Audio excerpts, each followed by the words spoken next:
Hi people, I am back. There's one more thing I want to share why I have my phone resting on my piano in tripod mode. It's that not everything you do is going to be all flowers and unicorns and amazing. And I like to create that life for myself and like everything to be a positive experience and control my surroundings to be a positive and magical experience all the time, because that's what I envision for my life. But it's not always that. And when it's not that, you really have to not get discouraged and not make vast decisions when you do have to go through that. So why am I talking about this? Why am I saying this? Because I live alone most of my lifetime career because I dog sit. So I live with dogs and myself. And I've created that life because that's how I thrive best, is when I'm alone. Yes, even for long amounts of time. I thrive very well by myself because I can control everything around me. And I like having control because at one point in my life, I didn't have any fucking control of my surroundings. And so now I seek control. And that's just one way I do it. I like living alone, all right? Deal with it. But when I come home to Colorado, I have 2 roommates and their family. So I have to still contain control within myself, even when I can't control my surroundings. And it's not always easy all the time. And the first couple days when I'm home, I'm like, holy fuck, this is really hard. You know, if there's like fighting or whatever, I'm not gonna get into that.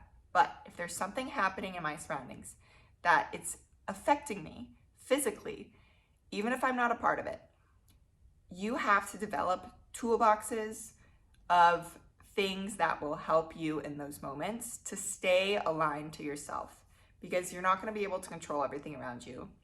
That's just part of life. So what's helped me is noise canceling headphones. If there's something going on around me and I am not part of it, but it's sound is affecting me, if there are voices, obviously if someone's trying to talk to you and have a conversation, you should not just put headphones on and like disservice them.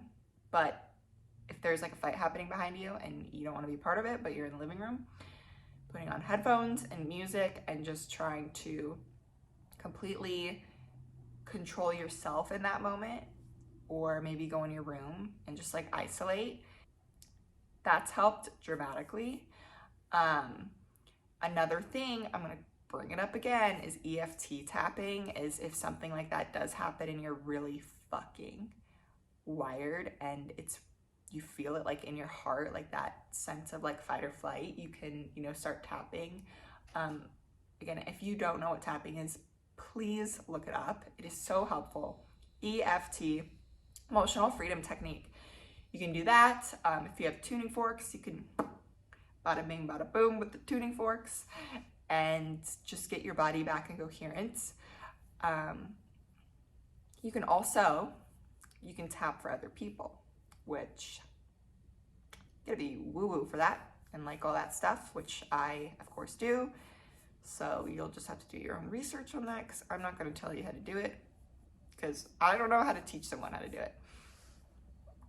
But it's navigating yourself through this life so you can stay centered and grounded and still be your best self, even when you can't control those situations, because it's not all rainbows and butterflies all the time.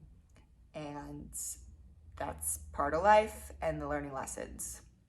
Because I also look at it as, oh wow, it makes me want to, push myself and say, how can I get out of the situation eventually, right? That's taking an experience and saying, what can I learn from this?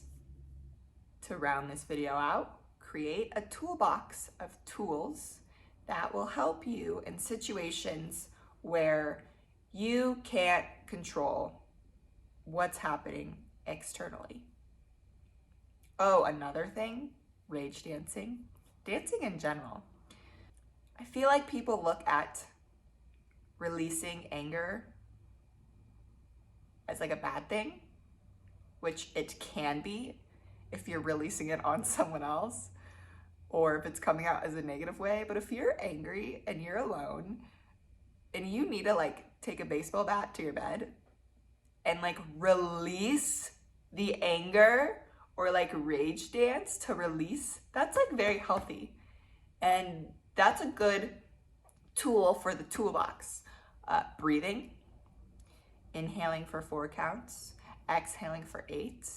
That's gonna stimulate or do something with the vagus nerve. Again, I'm not very good at explaining things. I just know things work and I trust them. So that's always very helpful. Journaling.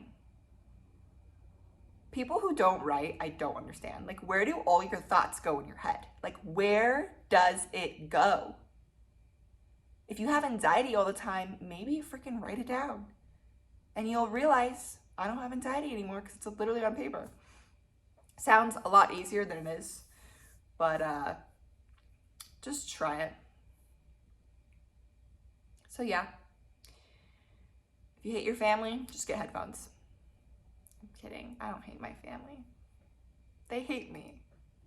All right, me and Sharon.